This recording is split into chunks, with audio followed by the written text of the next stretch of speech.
Hello and welcome to the official Haters Euro 2024 Daily Show. I'm your host, Aaron Goldstein, and I am joined today by Centre Spot Podcast, very own Freddie Walker. We're reaching the last few games of the tournament, but we're still live every day at 1 p.m, bringing exclusive training clips, interviews, and reports from our team on the ground in Germany. I'm going to stop waffling. Let's get straight into it. Spain versus France, the first semi-final today, a match fit for the final itself. Are you excited? I am excited, because it is two European giants going up against each other. You hope that it's a good game, but if we look at kind of France's record throughout this tournament, they've only scored 3 goals themselves. It's been 4 goals in the games that they've been involved in. So they're not firing on all cylinders. The games that they're involved in haven't been exciting. On the other hand, Spain have had some pretty exciting games. They've been good throughout the tournament. So hopefully it goes down that route of the way that Spain's games have gone and not these kind of dull 0-0 and 1-0 results that France have been getting. I'll tell you what's confusing me. Before the tournament, everybody's favourites seemed to be England, Germany. I mean, France and Spain were up there, but they weren't up there. It felt like England and Germany were the top 2. And France, if you look at the quality they have in their team, surely they should have been favourites from the start. It just hasn't clicked. Well, yeah, I think a lot of people do respect that French team. But I think England and France are in very similar situations in this tournament. Spain and Germany were kind of there like, oh, they could be really good. But France and England both have so much talent in their teams and have both really failed to perform on the big stage so far. Whereas Spain and Germany both put in good performances throughout the tournament. Sadly, one of them's out, but France and Germany keep going. You say sadly? Well, yeah, it wasn't that sad. I can't lie. I personally think, obviously I'm an England fan. I'm from England. I think that England are more likely to beat Spain or France, than they were to beat Germany, because beating a host country in a final, it's a tough job. So thankfully Spain did that for us, and we'll get to beat one of them in the final instead. Let's talk history before we go deeper into today. These two did meet back in a Euro final back in 1984. Michel Platini scored his 9th goal of the tournament in that final. That's 9 times more than any France player scored so far this tournament. It's 3 times more than any player scored at this tournament. Mad how Mikhail Tadze is top scorer. Yeah, still. Yeah, it's crazy. If we look back through football history, there's a game that Freddie and I play off camera. We're going to have a go at it today. We're going to make an all-time combined France and Spain 5-a-side team. However, any player I choose, Freddie can't have. Any player Freddie takes, I can't have. Let's go. So what formation are we going? We're going 1 goalkeeper, 1 centre-back, 2 midfielders and a striker. Yeah. Rock, paper, scissors. Winner chooses first. Rock, paper, scissors, shoot, yeah? Okay. Rock, paper, scissors, shoot. Rock, paper, scissors, shoot. Rock, paper, scissors, shoot. There you go. There we go. I'm starting us off. My team, you have to take him early doors. Thierry Henry. God, no. I wanted that first pick so bad for that person. I wanted him in my team. I will go for Zidane next. It's a very, very, you have to. Got to be done.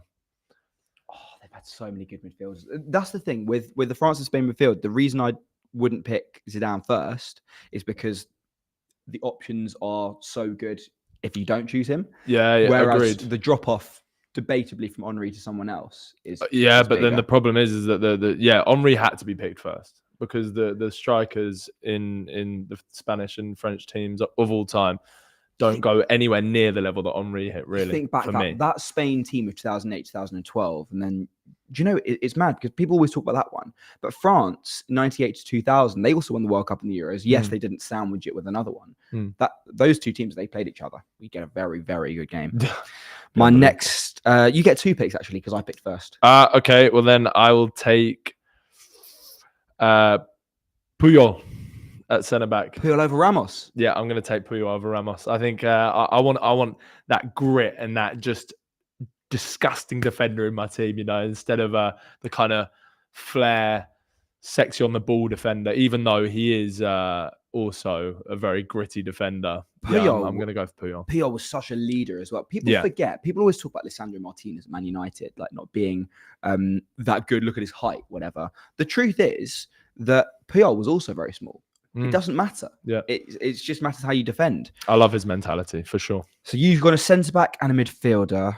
I'm going to have to pick a midfielder before you grab someone brilliant. I think at 5-a-side level, look, for me, it's between N'Golo Kante and Patrick Vieira for me. Ooh, okay. I think based off the way the world thinks about football, I'm going to choose N'Golo Kante. Simply because I don't want to let my Arsenal bias just let me choose an Arsenal team. So I'm going to go Henry up top, N'Golo Kante as one of my midfielders. Imagine playing 5-a-side against N'Golo Kante. You've got no chance. Well, I'm just surprised by some of the names you've left on the board there, but I guess you have 2 now, right? So yes, you do have one more, which scares me a little bit because I just got quite excited.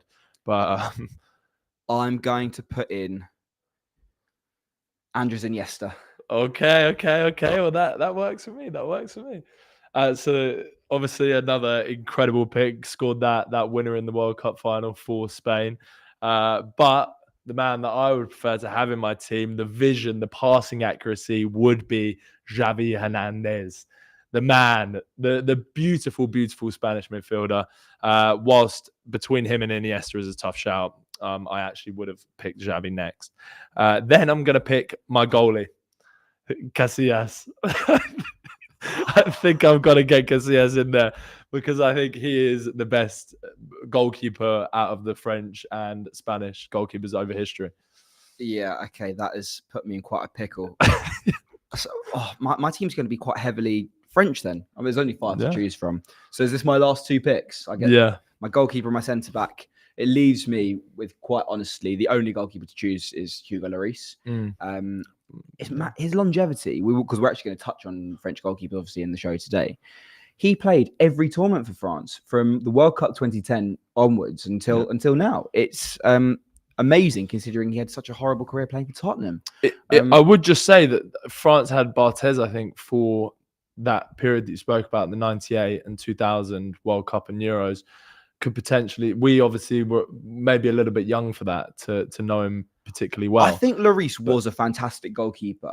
My problem with Lloris, I don't want to, put a dampener on my own team here, but he had a stinker in the World Cup final 2018 because yes, they won it, but it's a lapse of concentration and I can't remember. I think it was Mandzukic that scored. Casillas is the better goalkeeper, but I'm going to have to go for Hugo Lloris in goal and Sergio Ramos as my centre back, which leaves me with a bit of a pickle if I get because he's just so reckless. So I get a red card and playing 4v5. Yeah, that's gonna be tough. But N'Golo Kante can help you out in that situation. He is like 2 people on the pitch. So in terms of strikers, we're talking Raul, David Villa, Olivier Giroud. Maybe could you chuck in Kylian Mbappe potentially as a striker? Maybe because he's still playing. Even though you can put Mbappe in if you want to. I think I'll take that offer, to be honest, if I can put Mbappe in. But otherwise, my pick would have been David Villa as Spain's all-time record goal scorer. I would go David Villa. But Mbappe just being so young in his career to enter the kind of all-time greatest, but he has won a World Cup for them, and he did score a hat-trick in a World Cup final against possibly the greatest of all time. So these would be the lineups: Hugo Lloris in goal, Sergio Ramos, Iniesta and N'Golo Kante with Thierry Henry up top. Against your team of Iker Casillas in goal, Carlos Puyol at the back, Zidane and Xavi in midfield with Mbappe up top. Yeah, I'm liking the balance in that team a lot. I'm pretty scared. I'm liking the balance. We'll get those 2 teams made up into a little graphic. We'll post them on the Hater socials or something later and see who people think is better. I think on Thierry Henry alone, I win. Fair enough. Look, today's match sees the tournament's top scorers come up against the competition's toughest defence. Spain have scored 11 times. France have conceded just once. And that was a penalty from Robert Lewandowski, which is obviously no shame in conceding that. Spain themselves have only conceded twice, an own goal from French-born Robin Lenormand, and a last-minute equaliser in the last round from Florian Wirtz. Like the rest of the tournament, are you expecting to see a shortage of goals tonight? Yeah, I mean, hopefully not. But France, as I've mentioned, have only conceded 1. They've only scored 3. Spain, on the other hand, they've scored 11 throughout the tournament. Also, as you mentioned, conceded only 2. So it's 2 strong defenses going up against each other. I wouldn't be surprised if it's a cagey match. I've got some statistics based on the goals in this Euros compared to last one. Let's hear them. So we had 108 goals in Euro 2024 to date. So in 48 out of the 51 matches, 108 goals, averaging 2.5 goals per game. In the 51 matches at Euro 2020, there are 142 goals, averaging 2.78 goals per game. And that had the highest goal scoring average since Euro 1976, that last tournament, Euro 2020. So maybe we just set such high standards in the last Euros with so many goals that this one has failed to live up to some people's expectations, because I have heard a lot of people saying this hasn't been the best tournament. But for me, I've thoroughly enjoyed it, and there's been some good games in there. I think this has been the tournament for the football geek, loving dissecting the tactical elements of De La Fuente and Gareth Southgate, if you call them tactics, however you want to say it. But we are lacking goals so far, and I probably expect this game to be lacking them as well. We are lacking goals. There's been lots of really good defensive performances. There's been lots of good goalkeeping performances. Let's take a look at today's goalkeepers. France competing, as I said, in their first tournament without Hugo Lloris in goal since Euro 2008, while Spain have kept Unai Simon in their lineup despite David Raya's impressive form for Arsenal. We've got our statistics provided to us here from SofaScore. A reminder that you can download the app by scanning the QR code in the top left corner or the link in our description. Let's look at Maignan versus Simon's seasons. Maignan, obviously the AC Milan goalkeeper. 42 matches, 52 conceded. They won the Scudetto the season before last, had quite a drop-off. They finished seriously far behind their rivals Inter Milan last season, but still with a very respectable points tally of 75. The thing that stands out there to me straight away is 0 out of 11 penalties saved. Reason being, we have seen quite a few of these matches go to extra time. We've seen quite a few go to penalties. If this does go to penalties, is that going to be the deciding factor? But on the whole, he saves 2.88 per game. Unai Simon conceded just 33 goals in 36 appearances last season. Both of them are in the green in their SofaScore ratings. Who's the better goalkeeper in your opinion? Well, so you kind of mentioned there how AC Milan fell off last season. Maignan came sixth in the Serie A kind of Golden Glove, most clean sheets. Unai Simon had the most clean sheets in La Liga last year. So if you're talking on club level and you can compare that, then Unai Simon looks like the best keeper. But then in this tournament so far, Maignan has the best save percentage out of any keeper that's played more than one game with 94%. So he's playing pretty well so far. And then therefore you'd say in this tournament, Mainyan's been the better keeper. But as you mentioned, it's quite scary that he is yet to save a penalty because I feel like this game looks like it could most definitely be heading that way. With the lack of goals that we've been talking about in the tournament so far, it feels like penalties are due in this one. Genuinely, Arsenal bias aside, are you surprised to see Unai Simon still in goal for Spain? Because David Raya won the Golden Glove in the Premier League, the toughest league in the world. Yeah, but then Unai Simon won it in La Liga, so it's kind of they're both amazing keepers. Spain are lucky to have the Premier League Golden Glove holder and the La Liga Golden Glove holder. So they're sport for options, really. Spain will have a bit of a makeshift team today due to injuries and suspensions. Dani Carvajal was sent off in the quarterfinal, meaning we're likely to see a grandpa start right back in a Euro semi-final. Jesus, Navas. Let's have a look through his stats last season. Bearing in mind, he is very old for a professional footballer. He played 36 games for Sevilla last season, of which he started 30. But that heat map is what interests me the most. Because when it's red, it means you've been covering a lot of ground up and down those areas. So for an old man, he's getting around the pitch pretty heavily. He enters the final third 4.39 times a match, as you can see from the graphic there. Again, if you are interested in the stats of Jesus Navas or any player by any means, go and check out SofaScore. Top left, the QR code or the link in our descriptions. Now, if you're France, are you attacking down that left-hand side? 100% with Kylian Mbappe. Obviously, Jesus Navas in his career has been known to be pretty pacey, but he is now on the older side and he will have lost somewhat the pace that we saw when he was in the Premier League for Man City. So yeah, I'm telling Mbappe to charge at him, use your agility, use your dribbling ability to get past him and create chances for France. But yeah, it's going to be an interesting battle if they do decide to stick Mbappe on him. Look, when you think about the great Spain teams, you think of their midfield. We heard from Rodri yesterday evening talking about his first Euro memories. 2008 was the kind of the first Euros I watched, properly with the age. And I remember being a completely fan, Spanish fan. I was a kid and I wanted so bad to win with Spain, and imagine when we do it, we kind of believe that, Spain could do big things, and then the World Cup came, and again, another Euros, and they opened kind of the, this feeling that we can be champions. And now Euro 2008 is sort of the tournament that I remember most well. It was the first tournament that I watched every game of, terrestrial TV. Fantastic times.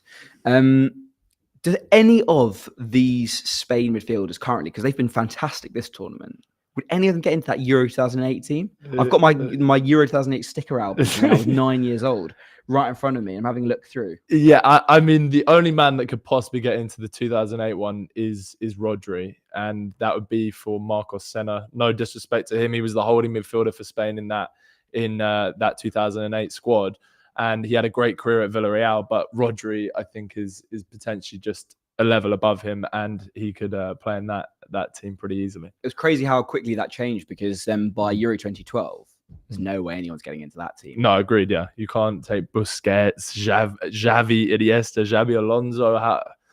How do you take any of them out? What was mad was that that generation we used to see Fabregas play sort of like a false nine. Yeah, it was so many times he just drift forward. Oh, he's ahead of the curve. That's now everyone does it now, mate. Spain have had so many good players. Just if I could go back to one era in football history, it's 2008, 2012. Yeah. The only problem with it was that Arsenal weren't winning. But who knows? It was sad days. Anyway, Freddie, are there any comments coming through? Yeah, so we have a comment coming in from UK of Games saying that if England win Euro 24, it will go down in history as the greatest victory ever because of how many teams are on the same level.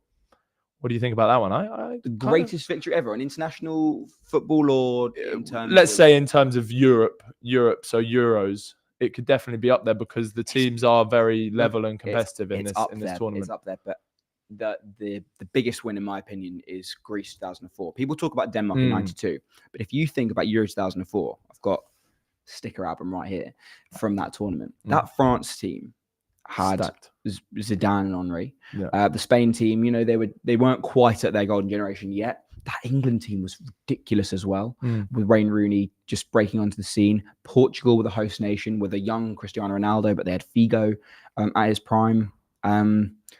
It sort of feels embarrassing to think that we could be seen as a fairy tale story to win the tournament. I think it would be an amazing achievement because there are so many good teams playing at this summer's tournament. The best of all time, not sure. Maybe give it to Greece. They did it in a very boring way. It'll be the biggest scenes of all time. Trust me, England will be an absolute state for a month afterwards. Well, we've also had another comment from Peg saying Thierry Henry has the best hands we've ever seen in international football. I have a feeling I might know what he's referring to there, and he may have some Irish influence in him. So I know which team he won't be voting for in the Spain versus France best of all time competition that we had. Best hands we've ever seen in international football. It sounds like someone doesn't know about Diego Maradona. Yeah, very true. And then we have also had UK Games say Ramsdale low, England would be out with him in goal. That's harsh. Maybe. The problem that... See, me and UK Games were clashing today. The thing about Aaron Ramsdale is he was, in that first season where Arsenal were competing for the title 22-23, he was brilliant. He was absolutely brilliant. I mean, my head goes always back to that one game at Anfield where he made some fantastic saves. And everyone forgets that when David Raya came into the Arsenal fold, people were outraged that this was a thing. That we'd be dropping, the next England goalkeeper. We were dropping an Arsenal potential great. Aaron Ramsdale's career needs to be saved because he's not going to play ahead of David Raya, as we now know. But you imagine that someone will come in this summer and pay a decent amount of money to get him from Arsenal. But I just don't like the Aaron Ramsdale slander. He's a good goalkeeper. 100%. Jordan Pickford is probably the best England goalkeeper we've seen for goodness knows how long. Yeah. because you can't take Jordan Pickford out. When has he ever let England down? In every penalty shootout he's been in, he's saved a penalty. Yeah. So that's what you want from your goalkeeper in these big tournaments. He's never made, off the top of my head, a massive howler in a big tournament like I can imagine some other England keepers doing. So yeah, Ramsdale, great keeper, will probably get sold this summer by Arsenal and move on and have a good career. Well, anyway, please do get more comments coming in and we will get back to them later on in the show. Nowadays, it seems like the limelight is less and less on strikers, and midfield is really where everybody talks about. I mean, if you think about Manchester City, in the treble winning season, Haaland was the man. But last season, it was all about Rodri. He grabbed all the plaudits, and he spoke about the praise that he's currently getting. What works, but midfielders, they're sometimes not as they have the same image as strikers or whatever. But this is what it is. I don't blame anyone. I just do my football, and glad for the people like you that want me to win this kind of awards and that support me and support the players that played my role. In my opinion, it's the most beautiful position in football because you enjoy a lot all the aspects of the football. So this is what I can tell you. Look, there's another man missing for Spain alongside Dani Carvajal, and that will be Pedri, injured in the opening minutes against Germany. He's out for the rest of the tournament, 2 games. His replacement's not too bad, is he? No, not at all. Dani Olmo, he's a phenomenal player, and we've got his stats here from SofaScore. So in Euro 2024 so far, he's got 2 goals, 2 assists. He's contributing as per usual. In total, obviously, that's 4 minutes per goal or assist every 66.3 minutes. That's the best in the whole tournament. Absolutely insane. Big chances created 3. Key passes per 90, 3.06. And as you always mention, Aaron, a SofaScore rating in the blue is very, very good, 8.05. So yeah, he's had a very, very impressive tournament so far. With no disrespect to Pedri, because Pedri's fantastic, but is this sort of like a little blessing? Because Dani Olmo, he gets results, he gets numbers. Yeah, I remember saying to you at one point off camera that Dani Olmo is just a pretty prolific player for Spain. When he plays, he gets goals and he gets assists. And so I looked at that, 37 games, 10 goals, 9 assists. So really, really contributed to the Spanish side compared to Pedri's 2 goals and 2 assists in 24 games. Now, they're not the same style of player, but that's a pretty good player to have on the pitch. Someone that's getting 19 goal contributions in 37 games. That's pretty extraordinary. And so whilst obviously very upsetting for Pedri, would have preferred not to have seen it, maybe in some way it will work out for the Spanish. Very sweet. Pedri and Toni Kroos apparently made up after the game. Yeah. Barcelona, future hero against a Real Madrid legend. Anyway, we heard from Spain manager Luis de la Fuente ahead of today's game. We've earned it after a lot of work. We've done everything that needed to be done in order to achieve this. But the previous analysis is the same as we did against Germany. This could be another final of the Euros. You know, we've done so much work. It's a maximum equality. Both teams are super level. Everything will be decided on little details.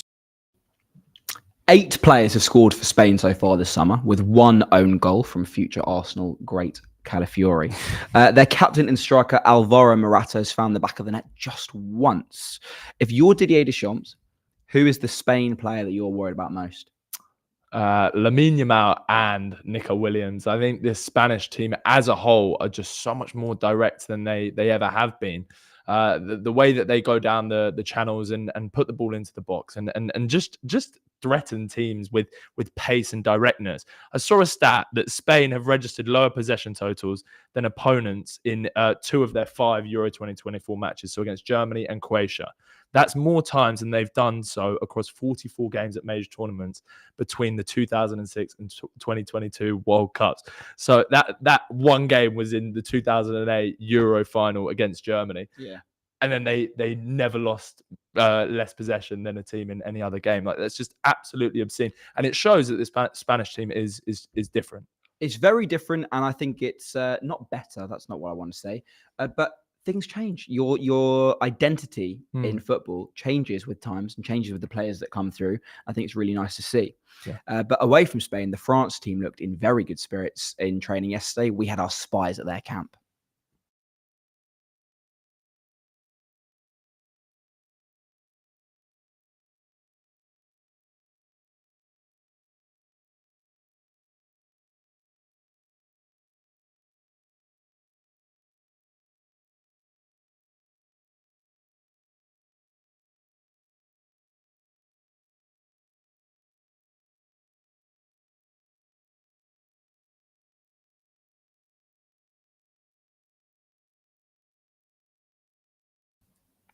Look, people are berating France for being boring, like they do with England. But the truth is that they're in the semi-final.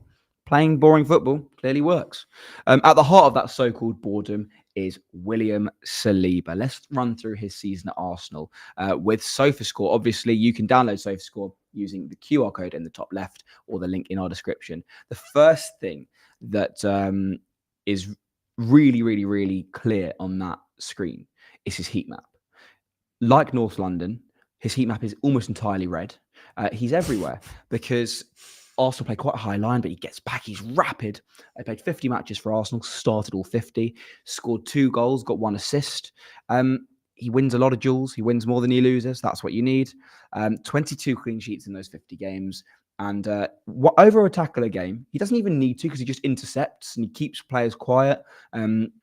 Erling Haaland, who I mentioned earlier, just never really gets a look in when he plays against Saliba. And the SofaScore rating, unfortunately, is wrong.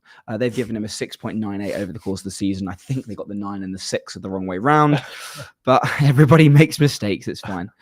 Look, before the tournament, everybody thought that Konate was going to start ahead of Saliba. I guess people are thick on the whole. Do you think that France would be in the semi-final if Saliba wasn't there? Probably not, to be honest. The way that he just controls the defense and makes it look so easy. The clip of him dueling with Cristiano Ronaldo, where he just completely turns him inside out and Ronaldo's chasing down and he just goes the other way. And you see that so many times for Arsenal, where he draws an attacker in and then just glides away from them so elegantly and just plays a lovely little pass to whoever it may be, Martin Odegaard or whatever. And so he's been so key for them in this tournament. And when you watch Arsenal, I'm sure a lot of opposition fans find it boring to watch that game because we have William Saliba at the back and he is just so good. It's so funny. If you go through William Saliba's Instagram right now, scroll back through, it's like a little scrapbook of players I've pocketed. And it's Ronaldo and Mbappe when he was at Marseille. Yeah. All of them. You're not getting past. And I promise you, Saliba is the Mbappe of centre-backs. Before the tournament, though, Deschamps said there's elements of his game I don't really like. And it did seem like he was going to play Konate. Has Deschamps just realised I was wrong? I actually somewhat understand where Deschamps is coming from an Arsenal fan point of view. We had a lot of fans saying, why is Saliba not starting at the age of 18? Why did we keep Rob Holding and send Saliba to Marseille for wonderful experience to develop him as a player, but instead of him sitting on the bench at Arsenal? And Mikel Arteta has openly said he needed development. He needed working on his attitude. And he came back and has openly admitted that in interviews that he needed to work on his attitude. And so Deschamps has probably seen the same situation. And now you see a model professional in Saliba, the way he works, the way he goes about his business. And that's sometimes needed in a player. And he has matured into a wonderful and probably the best centre-back currently in the world. Ahead of Saliba, France is a forgotten man, probably ahead of the tournament.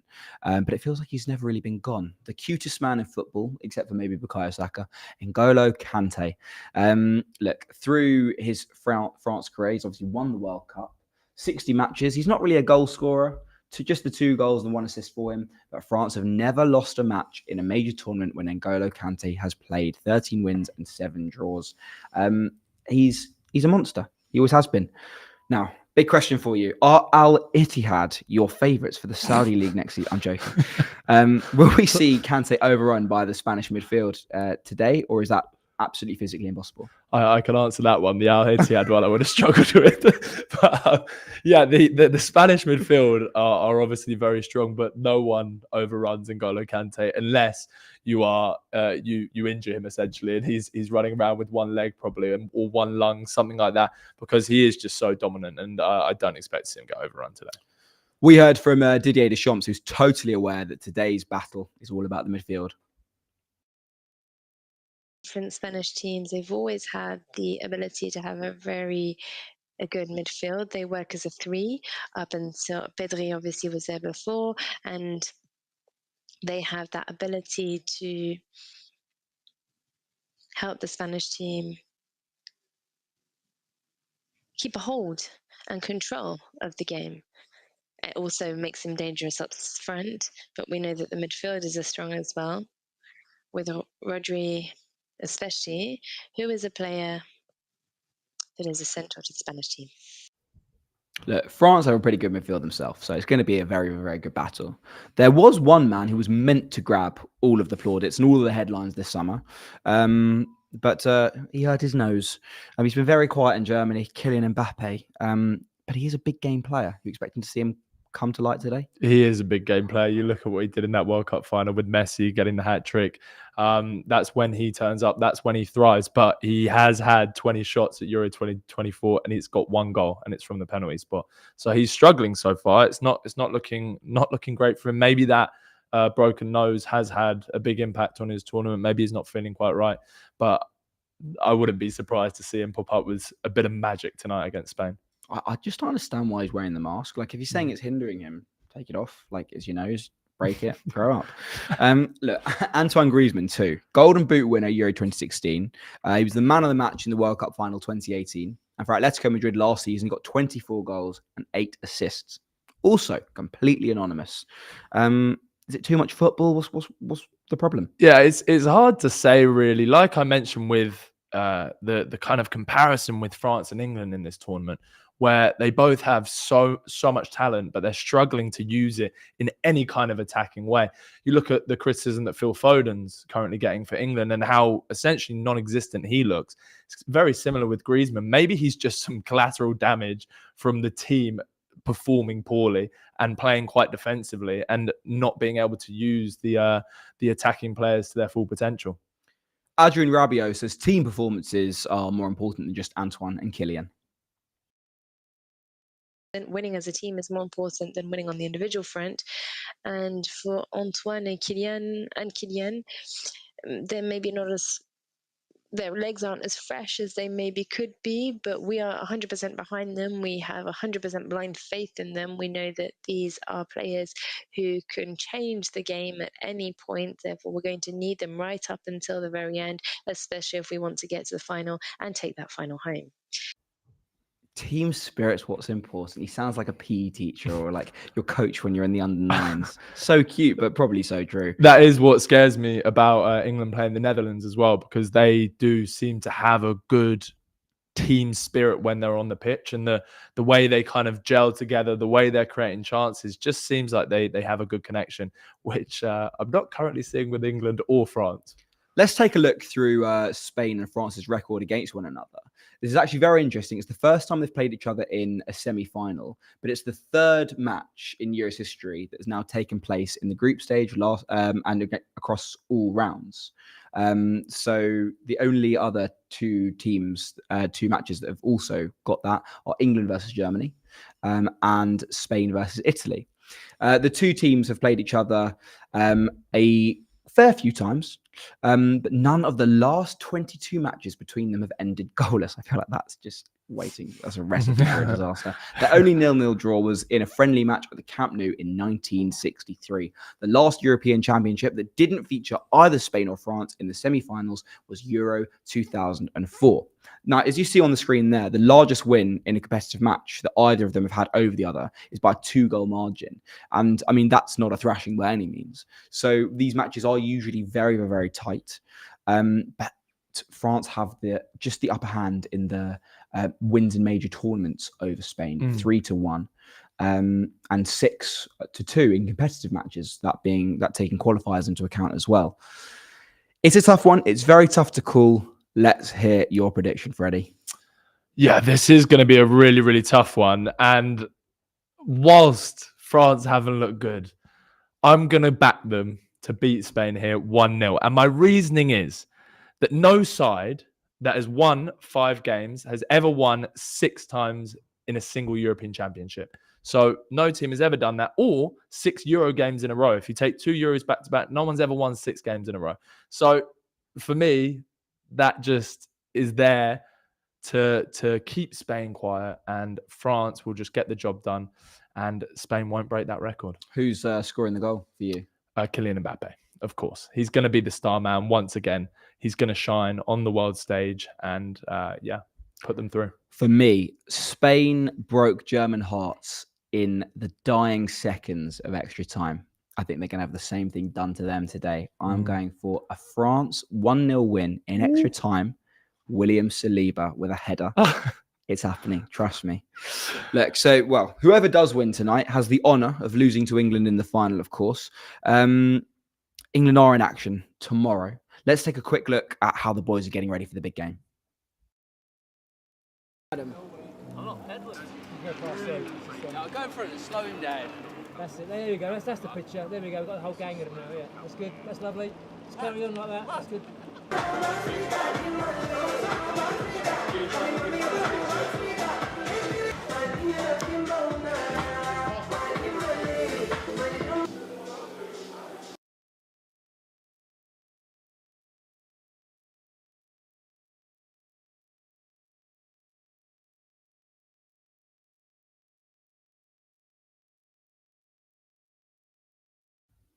That clip just made me happy because I saw Saka at one point and he was smiling. It was a shame to see no unicorns in that pool, though, right? Yeah. What are you doing? And they were on the bikes. Get off the bikes. Look at Anthony Gordon. Look, Gareth Southgate is slowly silencing his critics despite the boring football. But Luke Shaw doesn't understand the criticism in the first place. The criticism, I think what he's done for the country, for us as players as well, and you know, I think he's really took us to the next level. I think no manager's really been as successful as him as what he's doing recently. I think it's now another semi-final, and for me and us as players, we love him. I think he's really good. He's exactly what we need. Luke Shaw, should he start for you tomorrow? 100%. If he can play 90 minutes, which I think he's able to, he should 100% start. When he came on in the last game, he looked like he opened it up some way, and having that natural left footer on that left side will benefit us a lot. Fair. Well, I think we should save some of our England preview for tomorrow. That's it for today. We will see you tomorrow at 1 p.m. to preview England's inevitable win against the Netherlands. You can go now, go and enjoy a Tuesday, enjoy Spain versus France.